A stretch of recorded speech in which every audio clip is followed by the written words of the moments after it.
good morning to you. It's definitely a good morning, a beautiful Sunday morning, the day that the Lord has made. We shall rejoice and be glad in it. My name is Anthony Ndiema. It's another opportunity to listen to amazing testimonies. These are stories of triumph, from pain to purpose, and from a test, a great testimony comes out of it. Karibu sana. Today we have an amazing story. Some time back we talked about the boy child. Today we are actually focusing on the girl child, and it will be interesting to know exactly what happened. But something very interesting. Some of these organizations and foundations come as a result of a story that changed someone's life. We are the Parking by Radisson. It's in Westlands. You need to check it out. Amazing place, great conference facilities, great cuisine. You can also check out their rooms, great rooms. So visit and find out what they have. So we are with Flora. Flora, karibu sana, and it's good to be here today. Thank you for having me. Congratulations for the process during the Utumishi Bora Awards. Thank you. And we appreciate the work you're doing. So back then, in a small village in Machakos County, Tala, more specifically around Tala, something happened to you that was not a good thing. And very sadly that it happened to be someone who you know and probably you respect. Sure. So tell us about that, that ordeal. This actually didn't happen at Tala. Happened in Nairobi. Right. After high school, I came to Nairobi. Like many people will always come to Nairobi or any other bigger town to look for life. And at some point, I was working as a house girl in Donholm. Oh, okay. Yes. And yeah. And many house girls are given off days on Sundays for whatever reason. Yes. So this Sunday happened to be the day that I was also given my off day. My father lived in Mbakasi village those years. Yes. The other day I was there, and most of the shacks are removed from the village. We have very few remaining. They're putting out flats and all that. So we had agreed with my dad that I would visit him on Sunday morning, because by this time I had started preparations to join theological school. Okay. Specifically Scott Theological School College, which is today Scott Christian University. Machakos, in right? Machakos, yes. So we agreed that I was going to see him in the morning before I go for my second service in church. But when I went to his house, he wasn't there. And I had to wait for him, because sometimes that would happen. So as I was waiting, there was rain. And for a reason I've never been able to understand, there was nobody in the plot where he lived, which is weird for a Sunday morning. That out of about 6 houses, there's no one. there's no one. That's to me, for me, up to date, Didn't add up. has never added up. Has right. never added up. Because there was a friend that I would always visit. If I went to see dad and he wasn't there, there's a young lady who had her family.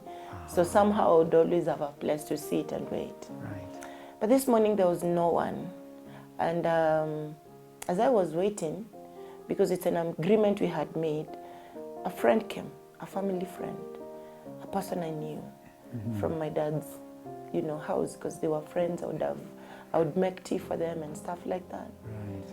And he suggested, after some time, because the rain was increasing, the downpour was increasing, he said, "Why don't you come to my house and we shelter yourself?" I said, "No, let me just wait a bit." But again, I'm all right here.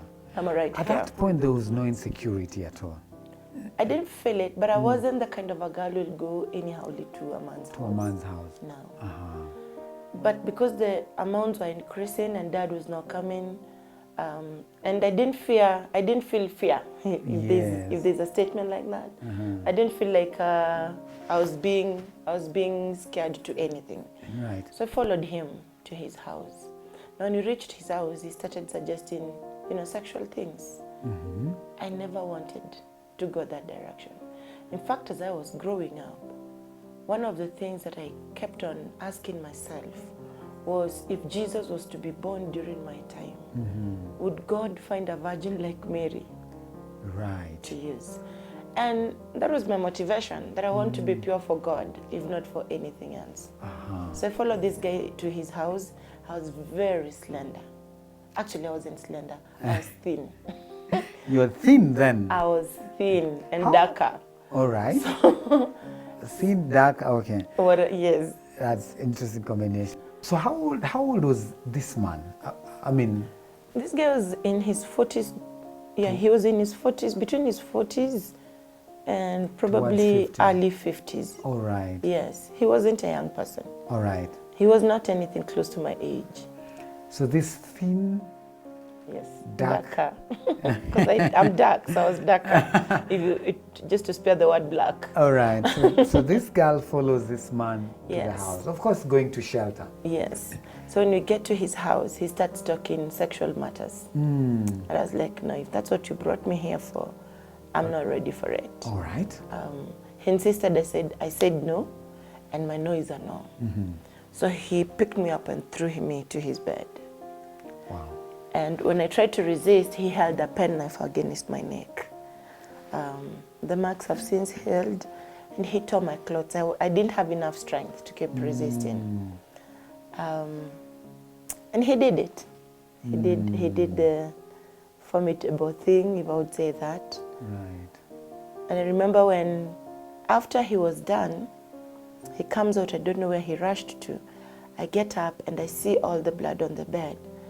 And the memory of that crushes me more. Right.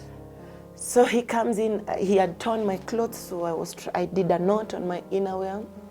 And he's asking me, where are you going? He brought a leso, he brought a kanga. So he expected me to behave like now he has married me. Because he wanted me to use the kanga, the leso, and clean the sheets. For me, that was more violating than anything else. So he wanted you to cover up? Yes. By cleaning the blood? The sheets and all that. I still went to church. I was this churched girl. So let me understand something. Yes, please. I might never understand it because I'm a man. Yeah. At that particular point, what goes through your mind immediately after that? Pain. Shock. Pain. Shock. And you had actually been pure to this point? Yes. As about 2021. Wow. Yeah, I was about 2021. So there's a lot of shock? There was shock, there was shame. I felt like I sinned against God. I felt like I lost all that I was living for. Right. For some reason. I was just there. For a moment, I was just there. Right. Yes. But you still had the strength to go back to church? I went to church. And of course now time for service is finished. But we used to have youth meetings. So as we stood outside the church, at the back of the church, and we were gathering to get inside, one of my colleagues said, Flora, come in and lead us in worship. I was like, no, I don't feel like worship. Singing. Yeah. He asked me why. I said, no, I've been singing. Let's train other people. But really, it was not about training other people. I was not in a state of mind that I could sing. I was still bleeding. I'm standing there. I'm feeling the physical pain. The state of my mind, my heart, my emotions, everything is just totally messed up. Yeah. So I still go in for the youth service. We finish. Remember, I'm a house girl. I cannot tell my employer. I grew up in a scenario where you would not be free to speak out. To speak out. So when I got home, I didn't even know there was anything you can report. I didn't know you can go to like Nairobi Women's Hospital. Right. I was not ignorant. Remember, I'm a village girl, born and brought up in the village. So I just came in after high school. And there's a way life can take you down, even in your self-esteem. So you find that it's like you do not deserve anything good. It never occurred to you that you needed to speak to your father, because he was your father's friend. I never had that relationship. I never had that relationship with him. I never had that relationship with my mom. Wow. So I think even up to date, they've known through the media. Wow. We've never had look at each other and share and all that. So I go back to the house to work, and I just wash myself with salty water And I'm praying and I'm asking God to forgive me, and it was just a messed up period. Wow. And the best thing I did was to hide it at the back of my mind. Wanted to share with no one, talk to no one. And somehow you thought it will die. Somehow I thought it would die. Wow. Until about the year 2000. Actually not 2000. 2000 I joined Scott Theological College. All right. I do my 4 years, share with no one. As long as you don't ask me if I'm a virgin or not, we were going to be good friends. And after graduation is when I come to church Okay. to serve as a Christian education coordinator besides other pastoral responsibilities. It was sitting in the church office that this thing was resurrected very powerfully. Because I'm sitting here and I have young girls coming to the office and sharing with me how they are being sexually abused. Wow.